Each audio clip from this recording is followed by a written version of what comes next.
अस्सलामुअलैकुम वरहमतुल्लाहि वबरकातुहू। नाज़रीन, काफ़ी अरसे के बाद आप तमाम के सामने हाजिर हुआ हूँ और मैंने सोचा क्यों ना कोरोना वायरस के ताल्लुक़ से कुछ आपसे अर्ज़ किया जाए। ग़ालिबन 1 महीने से मैं कई हॉस्पिटलों के अंदर मेरा आना जाना हो रहा है, तो हॉस्पिटलों के हालात को देखकर दोस्तों ऐसा लगता है कि जितनी ख़तरनाक तरीके से कोरोना वायरस को पेश किया गया, मानता हूं कि कोरोना वायरस बहुत ख़तरनाक बीमारी है, बहुत ख़तरनाक वायरस है, लेकिन क्या इसका मतलब दोस्तों ये है कि अगर मेरे घर में या आपके घर में किसी को कोरोना वायरस के लक्षण आपको दिखते हैं तो उसका साथ छोड़ देना चाहिए या उसके साथ डॉक्टर के पास, हॉस्पिटल के जो सिस्टम है, हॉस्पिटल में लाना ले जाना, ये सब बंद कर देना चाहिए? आप मुझे कमेंट बॉक्स में ये बात का जवाब ज़रूर देना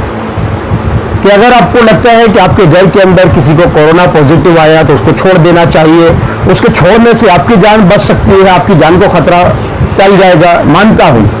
कि कोई ऐसा डराया गया है कि कोरोना वायरस छूने से लगता है, कोरोना वायरस हवा के अंदर है, कोरोना वायरस न जाने कैसे कैसे तरीके से लगता है, ऐसा हम तमाम को डराया गया है।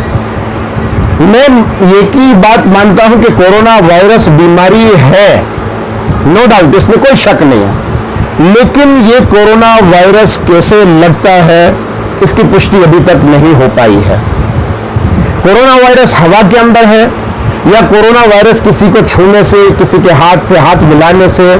या किसी के गले मिलने से या आपस के अंदर बहुत ज़्यादा भीड़ के अंदर रहने से होता है, तो ये बात भी मैंने आपकी मान ली कि अगर होता है तो मैं आप तमाम से कमेंट करके जवाब मांगूंगा इसका कि अगर आपके मोहल्ले में, आपके पड़ोस में, आपके शहर में, आपके गांव के अंदर किसी को कोरोना पॉजिटिव आया है तो आप उसके बैकग्राउंड को जरा ध्यान से सोचिए और देखिए कि जिसको कोरोना पॉजिटिव आया था तो क्या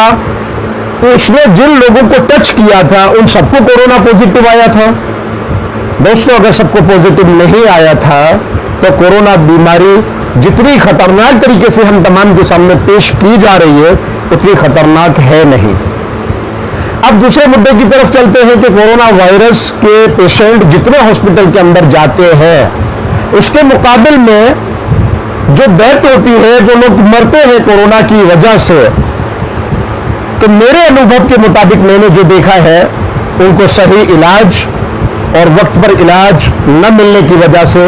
और हॉस्पिटलों की जगह जगह धक्के खाने की बुनियाद पर डायबिटीज पेशेंट, शुगर पेशेंट और किसी को हार्ट का प्रॉब्लम है, किसी को दमे की बीमारी है, बहुत सारी वो बीमारियां जिनका ऑलरेडी पहले से उसका इलाज चला करता था, तो जब वो बंदा वही बीमारी के अंदर है और उसको बुखार भी आ गया, अब वो किसी हॉस्पिटल की तरफ भाग रहा है, जा रहा है, तो पता चलता है कि उसको हॉस्पिटल के अंदर एक ही जवाब मिलता है कि आप कोरोना टेस्ट कराइए, उसके बाद हम आपको देखेंगे। तो दोस्तों, वही पेशेंट हॉस्पिटल में ये कहता है कि आप हमें कोरोना टेस्ट कराने के लिए लिख दीजिए या लैब का रास्ता बता दीजिए, जगह बता दीजिए कहां पे टेस्ट होगा। ये सारी चीजें मेरे साथ, मेरे दोस्तों के साथ हुआ है, मैं इसके लिए आपके साथ शेयर कर रहा हूं। तो वहां से जवाब मिलता है कि आपको जहां कराना है गवर्नमेंट हॉस्पिटल में जाइए, जहां भी आपकी मर्जी वहां जाइए, हमें ये अथॉरिटी नहीं है कि हम आपको कोरोना पॉजिटिव या कोरोना टेस्ट के लिए लिख के दें। अब उसके अंदर एक डर शुरू हो जाता है कि ना मालूम क्या होगा, डॉक्टर ने मना कर दिया। वो फोन करता है अपने पेशेंट, अपने घर वालों को कि मेरे को डॉक्टर ने मना कर दिया है और कोई दवा देने के लिए तैयार नहीं है। इधर घर वाले भी परेशान, इधर वो खुद में भी परेशान। तो दोस्तों, परेशानी का आलम यह होता है कि बीपी का पेशेंट का बीपी और बढ़ जाता है या डाउन हो जाता है, ऑक्सीजन लेवल उसका घटना शुरू हो जाता है कि वो कोरोना पेशेंट नहीं था, लेकिन कोरोना के अंदर तब्दील धीरे धीरे वो टेंशन को लेकर के हो जाया करता है। अब बात करता हूं मैं उन लोगों से जो लोग अपने पेशेंट को, अपने घर वाले को, अपने चहीते को, अपने भाई को, अपने बाप को, अपने बेटे को, अपनी वालिदा को, अपनी बीबी को कोरोना पॉजिटिव की रिपोर्ट देखने के बाद छोड़ देते हैं। मैं उनसे अपील करना चाहता हूं कि अल्लाह के वास्ते आप ऐसा मत कीजिए। उनको दिखाइए वो आपके अपने हैं, वो कोई पराये नहीं है। जिस बाप ने आपकी खातिर, आपको बड़ा करने की खातिर, आपको कामयाब करने की खातिर खून पसीने की कमाई को एक कर दिया और कमाने के लिए अपनी जिंदगी को आपके लिए कुर्बान कर दिया, अगर उसको कोरोना पॉजिटिव आ गया, अगर आप नहीं देखेंगे तो भला उसको कौन देखेगा? आपके बड़े भाई को, आपके छोटे भाई को अगर कोरोना पॉजिटिव की रिपोर्ट आती है और आप उसको भूल जाते हैं, आप छोड़ देते हैं, उसके हाल अहवाल लेना बंद कर देते हैं, तो बताइए उसके दिल से पूछिए कि परेशानी का आलम बढ़ेगा कि घटेगा? कि हमने एक मंजर सुना था कि कयामत के करीब नफ्सी का आलम होगा और मैदान महशर में हिसाब का जब दिन होगा, उस वक्त भाई भाई को नहीं पहचानेगा, बाप बेटे को नहीं पहचानेगा, कोई किसी का पुरसाने हाल नहीं होगा, कोई किसी के हाल को नहीं पूछेगा। तो दोस्तों वो आलम तो बाद में देखने को मिलता, ये तो कोरोना वायरस ने हम तमाम को यहाँ पे दिखा दिया कि भाई का भाई देखने के लिए राजी नहीं है, बेटे को बाप देखने के लिए राजी नहीं है, बेटा बाप को देखने के लिए राजी नहीं है। छोटे छोटे बच्चों को कोरोना पॉजिटिव आने के बाद उनको ऐसे छोड़ दिया जा रहा है और उनसे टच नहीं हुआ जाता है, उनके साथ उनका तालमेल बंद कर दिया जाता है। तो दोस्तों ये सारी चीजें बीमारी को ठीक करने की नहीं बल्कि बीमारी को बढ़ाने की है। नो डाउट सरकार की गाइडलाइंस जो है उन पर हमें ध्यान रखना है, एहतियात रखना है, मास्क पहनिए। सरकार ने बताया सैनिटाइजर कीजिए। जब कोरोना शुरू में आया, 2-4 पेशेंट थे तो सैनिटाइजर की इतनी महामारी चली कि कोरोना की महामारी एक तरफ अलग थी और सैनिटाइजर बाजार के अंदर खत्म हो चुका था, तो लोगों ने डुप्लीकेट सैनिटाइजर मार्केट में उतारे, वो भी खत्म हो गए। फिर मास्क का दौर आया, कभी कहा कि मास्क का दौर आया, कभी कहा कि मास्क पहनिए, किसी डॉक्टर ने कहा मत पहनिए। पता नहीं चल रहा है हम क्या करें, समझ में नहीं आ रहा है किस गाइडलाइंस को हम फॉलो करें। तो दोस्तों मैं तो आप तमाम को मेरी जो अनुभव की, जो पिछले 3 महीने से मैंने अनुभव किया है, वो ये किया है कि अपने रब के सामने हाथ उठाइए, सारी कायनात से दुआ कीजिए और जो हमारे नबी अलैहिस्सलाम ने जिस तरह से एहतियात बताए, उन एहतियातों पर अगर अमल करेंगे कि फर्स्ट है बीमारी से बचने का परहेज।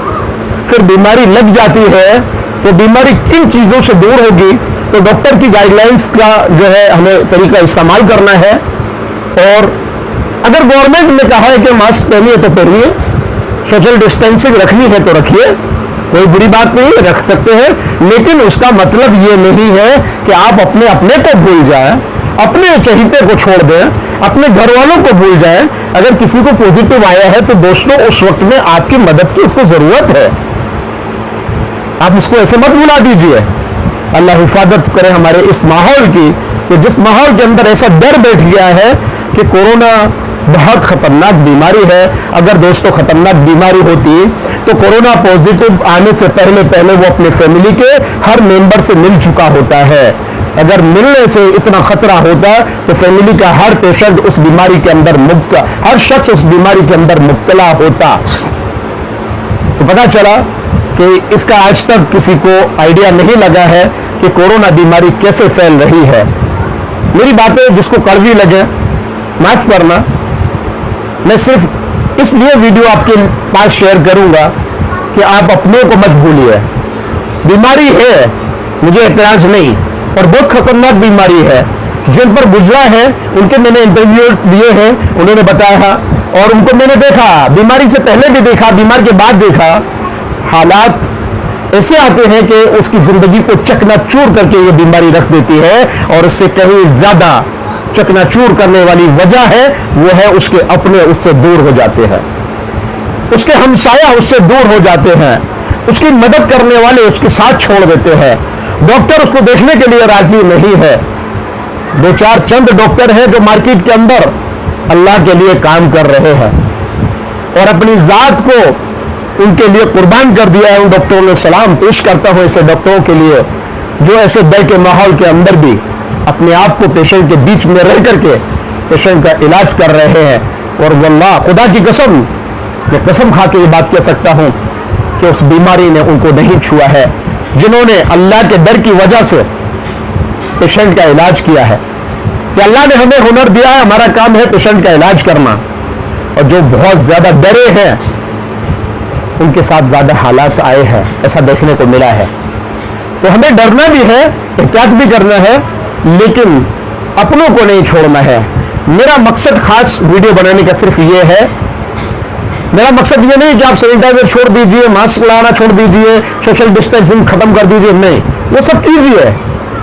उससे कोई एतराज नहीं, करना चाहिए, एहतियात है, हमारी सरकार ने बताया, डॉक्टरों ने बताया, करना चाहिए, लेकिन उसका मकसद और उसका मतलब आप समझिए कि ऐसा ना हो कि आप अपने को छोड़ दो। मैंने 3 महीने के एक्सपीरियंस में एक ही चीज देखी है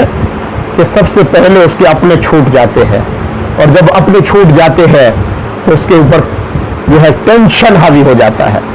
बीवी उससे छोड़कर मायके चली जाती है, घर खाली हो जाता है, कोई खाने देने वाला नहीं है। कोई सिस्टम ऐसा बनाइए दोस्तों, और ऐसी एक मुहिम छोड़िए कि डर को निकालिए अंदर से। मरना है, एक मर्तबा मरेंगे इंशाअल्लाह, और हर एक को मरना है, कोई दुनिया पे बाकी नहीं रहेगा। अल्लाह की कुदरत को मत भूलिए, अगर अल्लाह की कुदरत को भूल के काम करेंगे तो आप देखिए, मैं आपको मिसाल देता हूं कि कई पेशेंट, कई हॉस्पिटल ऐसे हैं जहां सिर्फ कोरोना का इलाज हो रहा है, और वहां वो डॉक्टर और वो नर्स और वो स्टाफ अपनी कुर्बानियों का, अपने वक्त का और अपनी जान माल की कुर्बानियां देकर जो है मरीजों के बीच में इलाज कर रहे हैं, और बीमारी में उनको छुआ तक नहीं। और कई लोग ऐसे हैं जो घरों के अंदर बंद रहकर, पर्दे की जो है 7 चादरें ओढ़कर रहकर, और हालात ऐसे कि उन्होंने घर से बाहर का दरवाजा नहीं देखा। दोस्तों, कोरोना की पॉजिटिव रिपोर्ट उनको भी आई है। तो डरिए, डरना चाहिए, और बचिए, अपनों को बचाइए, अपना ख्याल रखिए, अपनी फैमिली का ख्याल रखिए। और फैमिली का ख्याल रखने का सबसे बेहतरीन तरीका है कि अगर आपको खांसी, सांस की बीमारी, सांस लेने में तकलीफ, आपका ऑक्सीजन लेवल डाउन होता है, आपको खांसी होती है, बुखार आता है, कोई डॉक्टर आपको नहीं देखता है, कोई डॉक्टर आपको देखने से ना बोलता है, बुरला शहर के अंदर मुझे आप संपर्क कर सकते हैं। इंशाल्लाह मैं आपकी मदद करूंगा डॉक्टरों को दिखाने में, जैसी कोशिश हो सकेगी इंशाल्लाह मैं आपकी कोशिश पूरी करूंगा। हर हाल में मैं आपको दिखाने की कोशिश करूंगा। आप डरिए मत, आप कोशिश कीजिए अपने आप को दिखाने की, और अपने आप को जाइए, पेश कीजिए, बताइए डॉक्टर के सामने, कोई बात छुपाइए मत। दोस्तों, आप इस बात से भी अंदाजा लगा सकते हैं कि जब कोरोना वायरस हिंदुस्तान के अंदर आया और हिंदुस्तान में शुरू हुआ तो इतना डराया, इतना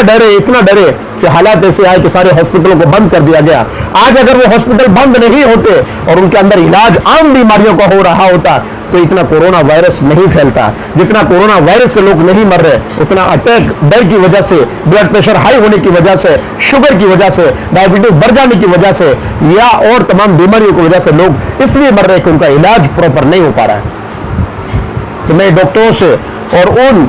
होशियारमंद, अकलमंद लोगों से बात करना चाहता हूं जिनको अल्लाह ने किसी भी लाइन की महारत दी है, तो उनसे मैं अपील करता हूं, रिक्वेस्ट करता हूं कि आप अपनों को मत छोड़िए। हाँ, आप अपनों को छोड़ देंगे तो आपने समझो अल्लाह की कुदरत को भुला दिया। हाँ, अल्लाह की कुदरत को मत भूलिए। अल्लाह जिसे चाहेगा मौत देगा, जिसे चाहेगा जिंदगी देगा, और जिसे चाहेगा इज्जत देगा, जिसे चाहेगा जिल्लत देगा। अल्लाह को याद रखिए और अपने गुनाहों की हमेशा तौबा करते रहिए। गुनाहों से पाक हो जाने की एक आदत डालिए, और नमाज की पाबंदी कीजिए, वजू का एहतमाम कीजिए, हर वक्त बावजू रहिए। डॉक्टरों ने कहा कि अपने हाथों को बार बार धोइए, तो दोस्तों साबुन लगाना या ना लगाना, इसका मैं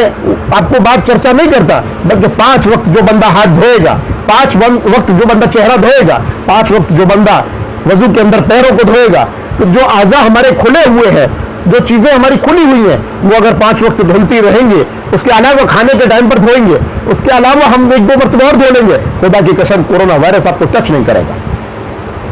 तो इन चीजों का एहतमाम कीजिए, और मेरे बोलने में अगर कोई भी गलती होती है और आपको मेरे लिए कोई सलाह या मशवरा देना है तो प्लीज़ मुझे कमेंट करके मेरे इस्लाह के लिए मुझे ज़रूर कमेंट करना कि साहब आपने ये चीज़ गलत बोली है और ये चीज़ आपकी मुझे अच्छी लगी, तो उसके लिए आप मुझे दुआओं के अंदर आप मुझे याद कर सकते हैं। आपकी दुआओं का तलबगार मोहम्मद इलियास खान, वडोदरा शहर।